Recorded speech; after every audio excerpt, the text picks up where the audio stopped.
Hi folks, I wanted to show you guys my SE. I just got back from running at RCHQ in San Antonio, trying to get ready for the big race at the end of the week, at the end of the month. I wanted to let you take a peek of my equipment and the setup on our car. So RX28 double A-arm, we found that it worked better in San Antonio. It had less tendency to traction roll, and also it was smoother. The track is fairly bumpy, probably from uneven tiles, maybe different track sets. Good grip, medium to medium high, but definitely bumpier than Denver, let's say. So we both, Kemper and I, opted to go with the double A-arm. Paul Paris, one of our team drivers, was on the KISS, and his car was pretty good too.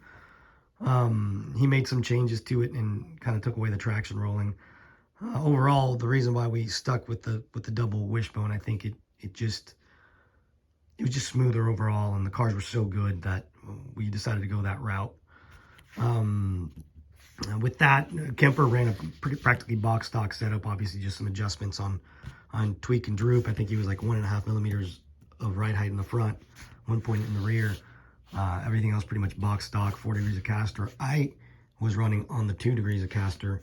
I was running, my shocks leaned in one spot in the front and soft springs on the sides and in the center. We both ran the same tires, running on the reflex wheels, and the cars were really good. Shock forward in the center. I tried running it back, but again, that track is bumpy, so forward it seemed to do better. We both were running our Mako body. You know, this is a pre-production body, but we're going to try, and we've ordered a small production run so that anybody that wants to run it at RCHQ, we're going to put them in the hobby shop, and you'll be able to buy them from Robbie and the guys over there.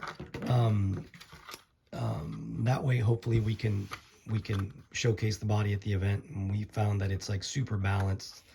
It's got plenty of steering. It doesn't have a tendency to traction roll. Very excited about the progress with the Mako body. I think it's almost ready for production. Besides that, another bit of testing that we did was on our front tires. These are our, I guess, medium tire. They're very similar to the KS 1038 in feel. This is the 750. I also have a 1000 that is pretty similar as well to the 1038. They're same family of compounds. This one's a little bit harder, the 750 versus the 1000, but they were very comparable. And the very positive development is, one, that I could run them a little bit bigger, so you'll get a little more tire life. And two, even though I did glue the sidewall on the tires, they didn't really traction roll much, unless I was really aggressive with it without glue on the sidewall, of course mounted on our wheels. That was a really, really positive development. I ran them like maybe 4 or 5 runs. I didn't really lose much of my diameter. I started them at 23, and I measured them today, and they were 23 millimeters. So look for those to hopefully be ready for that race. If not, you know, as always, Market 5 rears, PNKS 1038. Look up that part number. Don't go for a medium KS, not medium KSM, no. PNKS 1038. And that's the tires you want to run in the front. Market 5 in the rear. Box stock setup, should be good to go.